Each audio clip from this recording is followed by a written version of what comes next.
What does Allah say to shaitan? Provoke, instigate, rile up those among them, Bani Adam, who you're able to, with your voice, your lies, your deceptions. He's the great deceiver. He's the liar. He loves what's happening now. This shaitan is having a field day. And he's just laughing at look at these. You chose me over these? Look at these pathetic creatures. You chose me over these? Look at them. Look how easy it is to manipulate them. All I have to do is spread rumors. Put something on the internet, and look, they're all behaving like a bunch of fools and idiots. Now, shaitan is happy as pop. And all his minions. Bring your cavalry, bring your infantry. He's got minions. Really. People say, oh, you know, this is a big conspiracy. It is the Iblis. Most of these people don't know they're part of the Iblisic conspiracy. They don't know that. They just hear whispers in their heart. I think I'll try that. That's a good idea. Yeah, let's do that. But this is what's going on. This is what Allah is telling us. And then what does He say? Get them to do haram things so they get their money. In haram ways, in prohibited ways. Right? And zina, fornication. Get them to have illegitimate children, because that will destroy them. Destroy their civilizations. Destroy their families. Right? And give them your false promises. And then Allah says, and shaitan only promises them falsehood. But then He says, but you have no authority over my slaves. Why? Because they're people of sabr. They're people of taqwa. They're people of sakina. They're people of forbearance. This is my people. I know what you don't know. When the angel said, why are you putting somebody who's going to shed blood, kill ambassador? Our Prophet ﷺ never killed an ambassador. When Musaylima sent his ambassadors, he sent them back. Kill an ambassador. You know how the Mongols invaded the Muslim countries? Because their ambassadors were killed by an arrogant Muslim ruler. And they sent their hordes. And millions of Muslims lost their lives. Their homes were destroyed. This is what happens. You're playing with fire here. This community is playing with fire. Read history. The Muslims are down. We've been down before. But when we were down in Mecca, we had patience. We had forbearance. We had the teachers there to say, calm down. Mahlan ya Aisha. Calm down, Aisha. This is the way the Prophet conquered the world. He didn't conquer the world with swords and spears. He conquered it with good character. And now we think we can rattle toothless tigers. Really, toothless tigers, like AESOP's donkey that finds the tiger skin. You know, in AESOP's fables, the donkey finds the tiger skin and he puts it on and he starts going around and all the animals, they run away and they're afraid. But then the fox hears him hee-hawing. He's laughing, but he's hee-hawing. And the fox comes and he says, you know, you better learn how to roar. You're not fooling me.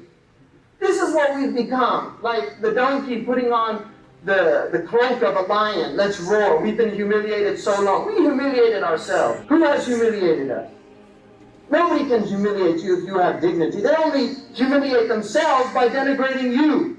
These people that are denigrating the Prophet ﷺ, they're denigrating themselves. They're showing what ignorant people they are. These aren't people of any worth or weight. They're empty people, vacuous people. But there's also amongst them demonic people. They want to see Muslims behaving like fools. You know why? Because they spent in the last few years $43 million to produce hate in this country towards the Muslims. $43 proven million. We don't know what's going on in other places. $43 million. Now in the United States, my warning to all of you, we have a window of opportunity, but I'm laying out a warning. We have a window of opportunity in this country to let people know who we are. Because there's other people defining us and they're using very sophisticated strategies, demonic strategies, to instigate, to provoke, to make Muslims react. You know what Sun Tzu says in The Art of War? He says, anger your enemies. Provoke them so that they fall into disarray. They can't even think. This is what's happened to our community. People can't even think straight. No, patience and taqwa. Allah subhanahu wa ta'ala tells us, hold to prayer. Hold to prayer. Really. In Surat TAHANA, Allah says an amazing thing. Don't make us a tribulation for those who disbelieve.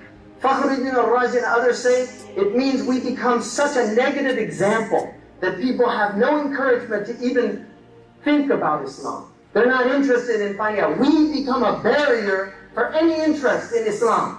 And then he says immediately after that, oh Allah, forgive us. You can destroy us. You're Aziz, you're Hakim, but forgive us. Fakhruddin al-Razi says, they put asking not to be a tribulation for the disbelievers before asking for forgiveness, because if you become a tribulation for those who don't know anything about Islam, you might not get the forgiveness of God. They're more worried about being a tribulation for disbelievers than their forgiveness. That's what he said. Now you look at the ayahs that follow that, they're about relations between people that you have animosity with. Allah can take people who you are fighting now and put between you love. Allah's all-powerful. He can make people you don't like now, or you hate now, or they hate you. He can make them your friend. Like the Mongols, they invaded the Muslim land. Within 50 years, people that saw them come as pagans conquering them were praying side by side with them in mosques they built.